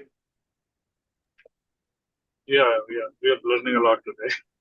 Yeah, I understand that. And I think in UAE, Saudi, Bahrain, Qatar, there are very strict instructions from the government to be able to, when they look at formation of companies, directors of the company, owners of the company have to be a local person.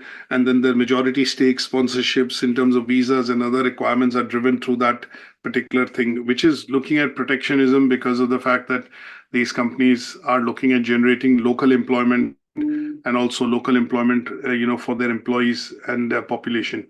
So, but this is also being counteracted by, companies which are global, from an aspect that they are looking at essentially, working with the government policy and government departments to be able to rationalize, and areas wherein we see Saudi, for example, under MBM is opening up a lot of various sectors wherein they are rationalizing requirements, but in general, I don't know on ground how much of this is having an effect, but in terms of policies and, various things that he's trying to do within Saudi to bring growth in, apart from the oil and gas industry, is to help open up the economy. And that is where they are now flexibly working with large companies like, Tesla and, data center companies and things like that, which will allow more investment to come in. And obviously, and in such cases, there's a negotiation which happens within companies,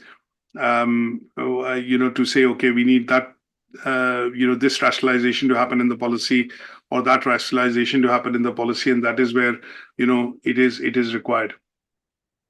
Now, I know today's session has gone beyond our limit, but because there was an introduction for the unit as well, and that's why it's probably expanded to this much. But I would want to look at just covering the last assessment criteria and then bring this to a close. The last one that we need to address is talking about the impact of legislation. So here, what I've done in particular is talk about the clear and important legislations that we need to know when we talk about creating an HR strategy. Now, if I was an HR manager, and if I ask you to put on your thinking hats and look at being in the HR manager's role, and if you are working within an organization and you are, say, it's a startup company, the first thing that you would need to do in terms of your role would be to create a HR policy. And that policy would then expand into what is called an HR handbook. An HR handbook would be a combination of a lot of things which would be required to be followed when employees start working within the organization, or staff as the organization begins to grow. So first things that you would look at when you start forming an HR policy would be to look at the legislative and regulatory aspect. That what are the bare minimum things that I need to follow within the remit of human resources management. And that is where these acts come in. So in the UK, we look at acts like the Equality Act, which is basically saying that when you employ somebody within the organization, we pay no credence to their culture, their background, their age, sex, their religion, and we don't discriminate on the basis of that. This Equalities Act was initially introduced in the 1990s and refreshed and updated in 2010. Now, this can have an impact on the policy. Give you an example. If we advertise that we are advertising as an advert in the newspaper or online, and we are looking at recruiting an administrative manager. Now, or say, for example, if I say very clearly, we are looking at recruiting a receptionist or somebody who works at the front office, front desk and front office services. Now, in my advert, if I write female only apply or female candidates only apply, this would be a direct discrimination because we are weeding out 50% of the applicants who could be male applicants who would be interested in applying for this particular role. This would be considered discrimination and going against the Equality Act. So when HR managers look at advertising or when we put out job adverts, we need to very clearly keep in mind that we are taking into account how do we implement the Equalities Act, how do we not discriminate. And if I put out an advert saying that only degree holders may apply, this is again discrimination. We might say degree holders or a level 6 diploma or equivalent qualification. And that is the wording that you would need to follow. And these can land the company into lawsuits or libel suits. So essentially, as a regulation, as a policy, we need to be aware of some of these important acts. Now, this is also going to show that if you advertise in a way wherein, assuming if there's a vacancy to be filled, you're advertising this in a way wherein it shows that you are an equal opportunities employer. You clearly highlight what are the benefits, what are the skill sets required, what are the academic requirements or experience requirements, and that allows the advert to be very free and fair. And that is what is required when you do this, when you follow and enact and put the act into play. Then we look at data protection regulation. Now, this has become quite important because nowadays data is stored electronically and it can be stored electronically for a number of years without you having to realize that you have the data. So in HR policies also, the government has implemented that data needs to be stored for a period of up to 6 years in most organizations. And if somebody does not want their data to be stored within your organization, they can write to a DPO, a data protection officer, and can ask formally for their details to be removed. Now, this generally tends to happen in the case of HR because if I look at people and HR agencies in particular, they advertise thousands of roles, they get thousands and thousands of CVs, but over a point in time, they end up collecting a lot of personal data, which needs to be stored securely, which could have sensitive information, and there have to be relevant policies and user level access in place to be able to manage this data. So in the UK, most organizations are required to have a membership of what is called the ICO, Information Commissioner's Office. And this particular office, which is set up by the government, is primarily to manage data protection laws and regulations in terms of consumer data, how it can be stored, how it can be retrieved, who can you share this data with, and can this data be shared with other organizations, under what conditions, and how long this can be shared. So when you look at HR perspective, we need to be able to look at maintaining a lot of personal files and data related to employees. And this has to be done in a way wherein it is sometimes this data is sensitive, things like medical records, personal documents. So this data has to be stored and retained in a way wherein it has got user level access rights.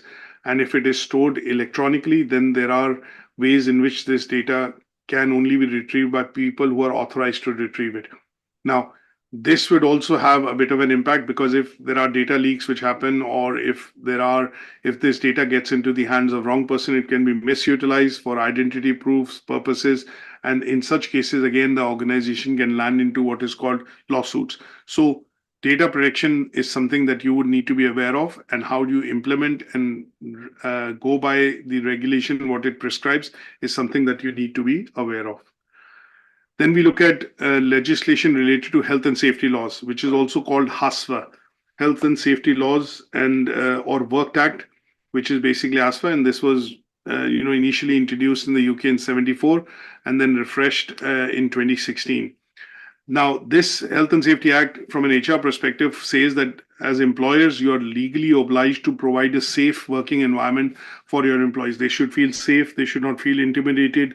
The premises should be physically and structurally safe, and there should be appropriate equipment which is provided to the employees to be able to work.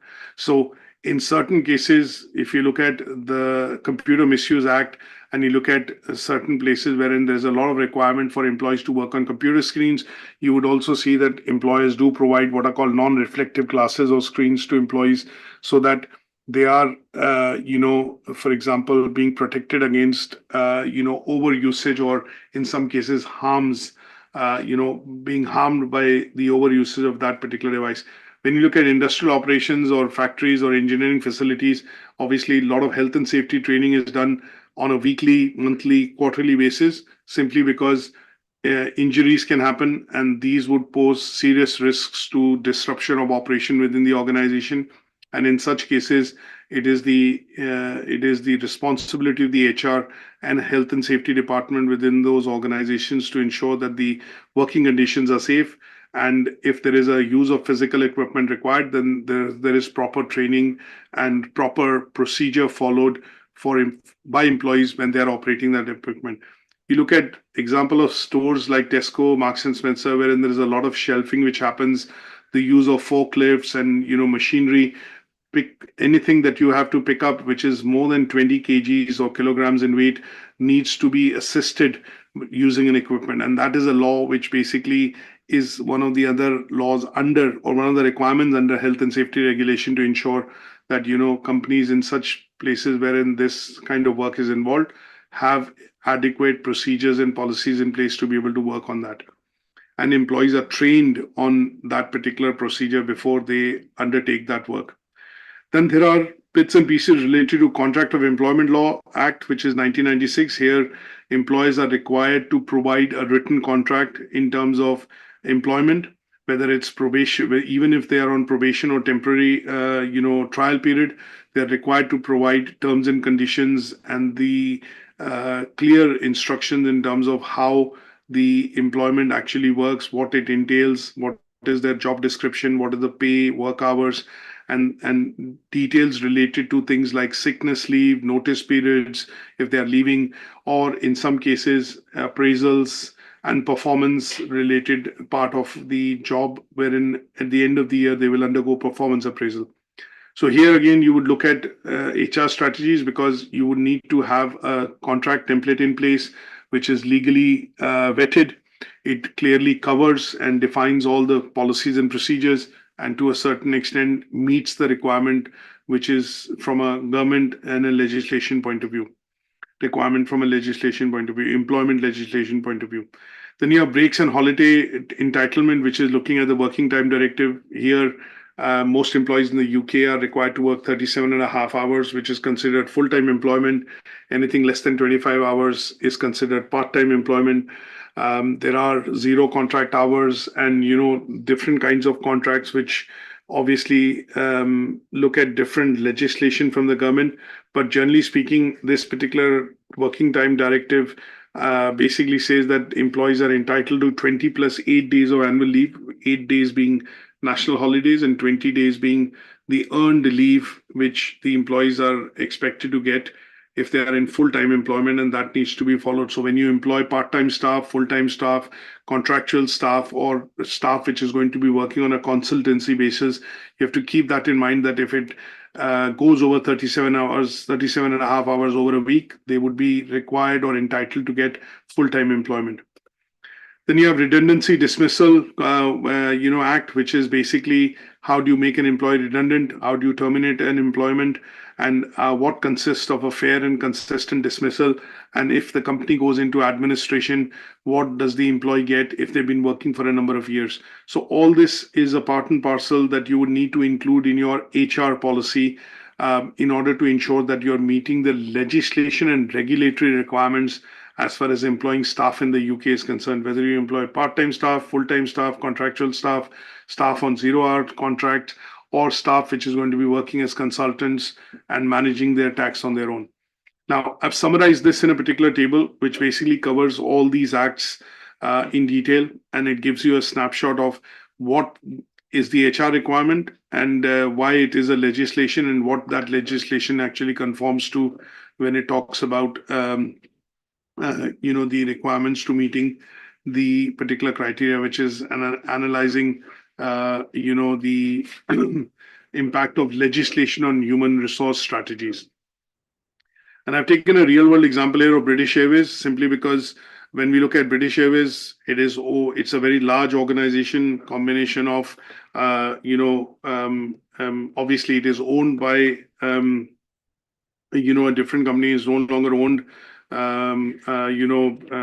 by British Airways in the sense within it is a part of the IAG group, which is International Airlines Group, and they operate 2 or 3 different airlines, Iberia in particular, Air Europa, and British Airways. So when we look at some sort of employment opportunities within this company, the HR department has to be very, very clear in terms of following the legislations across various geographies that they operate.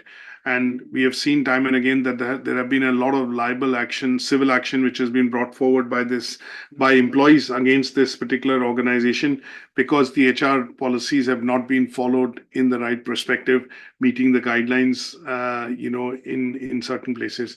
So when we look at union action, balloting action, employees not being paid a fair wage, some pilots getting higher salaries than the other pilots, some ground staff getting more salaries than the other who have had the same experience and skill set.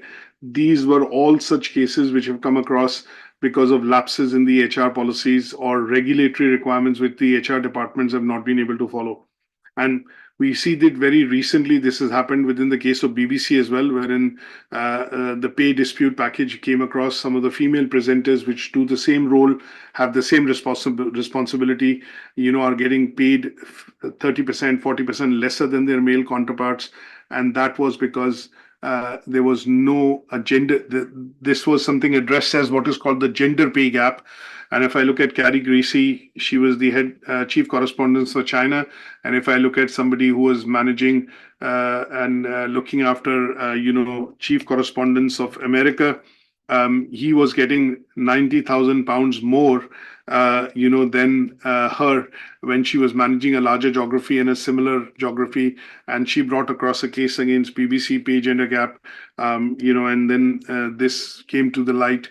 And that is where, Gary O'Donoghue or some of the others who get paid more than her. And she basically, got that compensation from the company and essentially ended up donating it to a charity. But these are instances where you get to see that legislation has not been followed, compliance has not been met. And this is where the HR side of things have been unfair towards an employee and can be taken up as an example to analyze the impact of legislation on human management strategies. So that brings us to the end of today's discussion in terms of coverage of Learning Outcome 1. And my suggestion would be to look at some of the newer version of the slides, which I would put up on Moodle, along with some of the documents. And then if you want to do some additional reading, what I've done is I've added some backup slides, which basically cover the theory in terms of culture, for the culture, which is basically various models of culture which have come up over the years from 3 different, theorists, Charles Handy, Mintzberg, and Max Weber. So I've added a few slides here for you to go through. And in terms of generally looking at some of the indicative content, which is there with the use of some real world examples so that you're able to understand and put this into context from a point of view of detailed understanding.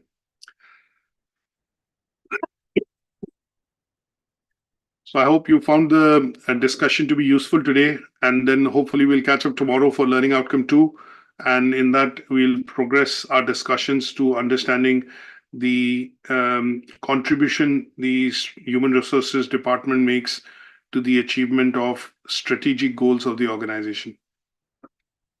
Excellent. Okay. Thank you, Ram. Thank you. Thanks for joining today, and thanks for being patient. I'll see you guys tomorrow, and then we'll catch up then. Thank you. Bye-bye. Take care. Bye for now.